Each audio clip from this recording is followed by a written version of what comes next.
Hello everybody, Jordan here, the PH is silent. Today we are continuing the lands of intrigue with an in-depth look at Tethyr. Tethyr is a land rife with political intrigue, civil unrest, prejudice, and assassinations. In the beginning, elves settled into the forest of present-day Tethyr, but humans have been the dominant race in Tethyr for nearly 4,000 years. Tethyr is a hodgepodge of people, but the true natives are descendants of escaped slaves from Calimshan and the native human tribes. Halflings live here with the humans in the cities and rural towns along trade routes. Tethyr holds the largest surviving settlement of forest elves on the Sword Coast. During the fall of Mythdraenor, many elves escape the carnage by fleeing into the forests of Tethyr. The elves and humans don't get along much due to the fact that the last three kings of Tethyr sanctioned the slaughter of elves and destruction of their trees. There were tribes that lived north of Calimshan and Tethyr. In negative 387 DR, these tribes or villages attacked Kalashite-controlled areas, looting and burning cities. By negative 288 DR, Calimshan agreed to Tethyr independence due to losing the war between the two. But it wasn't until negative 212 DR that Tethyr became united under a crowned king named Daram Ithil. By negative 2 DR, after 18 months of war, the city of Ithmong was destroyed and the now king of Tethyr swears fealty to Sly Pasha Shun, which starts the Shun Imperium rule of both Calimshan and Tethyr. This leads into 27 DR when the ruler of both Calimshan and Tethyr crowns himself emperor over both and joins them together as one nation. Thus begins the 6th age of Calimshan, which is also known as the Age of Shun. Then in 450 DR, Prince Drum avenges his father by slaying hundreds of Shun loyalists as well as the emperor, which marks the end of the Shun Imperium, ending the Age of Shun. More info on this in a previous video. Land ownership is important in Tethyrian society. Your class is determined by the land you own far more than the wealth you have acquired. Tethyrians show their respect for the land by surrounding themselves with growing plants. Even in cities, citizens have window boxes of flowers and courtyard gardens are common.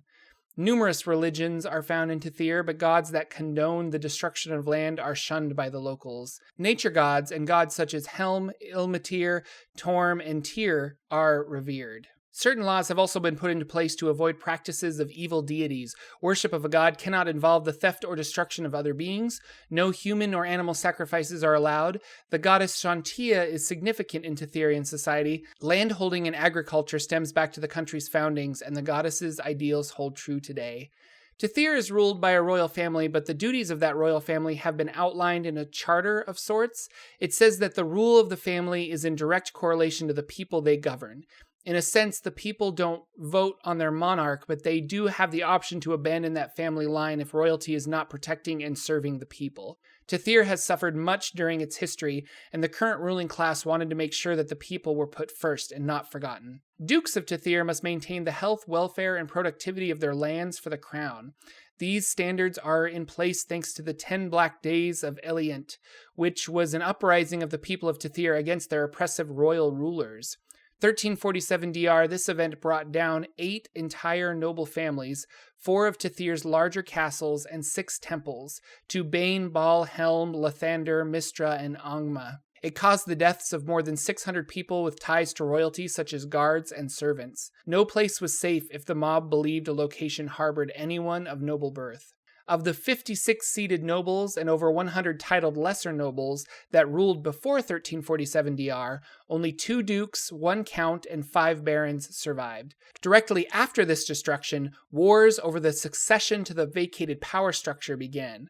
Returning nobles, military powers, merchants all vied for power. Tethyr suffered without a stable government, and much of the population dwindled, heading for neighboring states looking for protection.